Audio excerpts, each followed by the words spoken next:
जाएगा आज का सेशन हमारा। इसमें हम कुछ डिस्कस कर रहे हैं इंपॉर्टेंट सेशंस।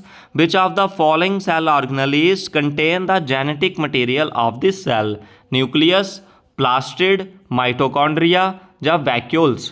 तो जहाँ पे हम बात करें इस क्वेश्चन की, तो जो प्लास्टिड होता है, प्लास्टिड की बात करें वो एक मेम्ब्रेन बाउंड ऑर्गेनेली है जो किसमें फाउंड होती है, प्लांट और एल्गे में, जो प्लास्टिड होता है। उसके बाद बात करें माइटोकॉन्ड्रिया, जो वर्किंग ऑर्गेनेली है, जो हमारे सेल को फुल ऑफ एनर्जी रखती है, यानी कि एटीपी मॉलिक्यूल में इसमें स्टोर होते हैं और energy house of the cell भी इसको बोलते हैं। उसके बाद बात करें जो वैक्यूल है, एक मेम्ब्रेन बोन्ड ऑर्गेनेली है जो प्रेजेंट होती है प्लांट और एनिमल सेल में। ये स्टोर करती है फूड और अदर मटेरियल। ठीक है, ये चीज़ें आपने याद रखनी है। और organelle that store the genetic material of this cell. तो जेनेटिक मटेरियल की बात करें जो क्या आ जाता है, न्यूक्लियस है, ऑर्गेनेली फाउंड होती है यूकैरियोटिक सेल में। इनसाइड उसके क्या होता है, एनक्लोज होता है न्यूक्लियर मेम्ब्रेन से और कंटेन होता है majority of the cell's genetic material से। जो प्लास्टिड एक सेल मेम्ब्रेन, ये आपको बता दिया, तो इसका सही answer option number A, nucleus is the right और करेक्ट आंसर आपका आएगा। Next question, best source of vitamin, best source of protein among the following. इनमें से प्रोटीन का बताना है। और बात करें जो रिच सोर्स होता है प्रोटीन का, वो क्या क्या होता है प्रोटीन के, एग, मिल्क, उसके बाद yogurt, fish and seafood, pistachio nuts, pork, chicken, turkey, ये सारे के सारे रिच है सोर्स है विटामिन के। विटामिन एक स्ट्रक्चरल कंपोनेंट होता है सेल का। राइस एंड पोटैटो ये स्टार्ची फूड है और गुड सोर्स है कार्बोहाइड्रेट के। जो स्टार्ची फूड है गुड होते हैं सोर्स ऑफ एनर्जी के लिए और मेन सोर्स होते हैं range of nutrients in our diet के लिए। Wheat protein include two insoluble protein gathering the gliadin and glutenin. तो इसमें ये होता है, तो इनमें से आपने बताना है प्रोटीन का। तो सोयाबीन इनमें से बेस्ट सोर्स है विटामिन का। Option number C is the right answer. आप इस साथ साथ में ही करें, अपना स्कोर जरूर बताएं कितने आपके सही हुए और कितने आपके बेटर तरीके से आपको सीखे जा रहे हैं। तो जहाँ पे हम बात करें डेली बेस पे, सुबह 8 बजे जीएस, सुबह 8 बजे इंग्लिश का सेशन, शाम को 8 बजे जीएस का सेशन कंटिन्यूसली मैनर पे आता है। संडे को आपकी इंपॉर्टेंट इसका जीके का मॉक टेस्ट और इंग्लिश का मॉक टेस्ट भी लिया जाता है काफ़ी बढ़िया तरीके से। आपको डेली बेस पे इनकी इंपॉर्टेंट पीडीएफ भी अवेलेबल होती है, लिंक डिस्क्रिप्शन पे टेलीग्राम का मिल जाएगा।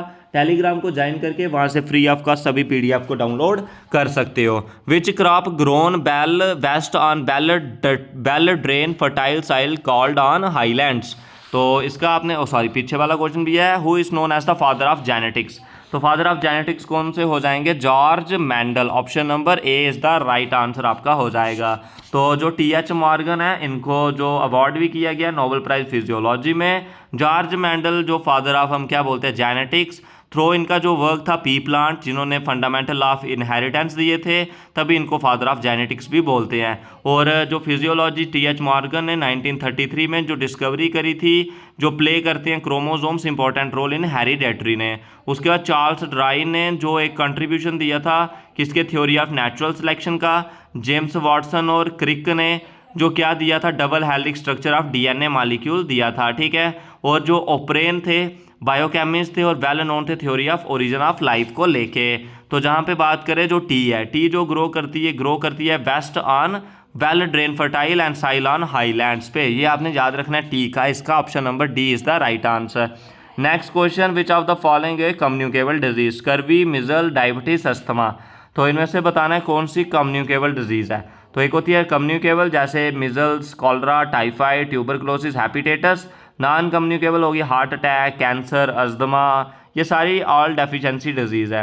नाइट ब्लाइंडनेस विटामिन ए की डेफिशिएंसी की वजह से, बेरी विटामिन B1 की वजह से, anaemia vitamin B12, scurvy vitamin C, rickets vitamin D. तो इनमें से कम्युनिकेबल कौन सी आ जाएगी हमारी, स्कर्बी हो गया, मिजल हो गया, ठीक है, और measles is the option number B is the right answer आपका होगा। Next question, which of the following cause by allergy, cholera, tetanus, dengue, asthma. तो एलर्जी एक रिएक्शन है जो इंडिविजुअल में होती है और जो हार्मफुल सब्सटेंस इन्वायरमेंट से जो क्या करता है, हाइपर सेंसिटिविटी हमारे इम्यून सिस्टम में। अस्थमा एक कंडीशन है जो एयरवे से नैरो और स्वेल हो जाता है एक्स्ट्रा मक्कस, और उसकी वजह से ब्रीथिंग डिफिकल्ट हो जाती है, ट्रिगर कफिंग होती है, वीजिंग और शॉर्टनेस ऑफ ब्रीथ होती है। Asthma option number D is the right answer. Next question, dash promote cell division, abscisic acid, cytokinins, gibberellin या ऑक्सिन।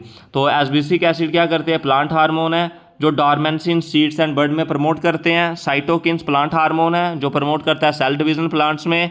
गिबरलिन प्लांट हार्मोन है जो प्रमोट करता है स्टेम इलॉन्गेशन प्लांट में। ऑक्सिन प्लांट हार्मोन है जो प्रमोट करता है सेल इलॉन्गेशन इन प्लांट्स में। ठीक है, तो इसका cytokines option number D B is the right answer हो जाएगा। तो ये आपके कुछ इंपॉर्टेंट क्वेश्चंस थे। तो आज के सेशन में बस इतना ही।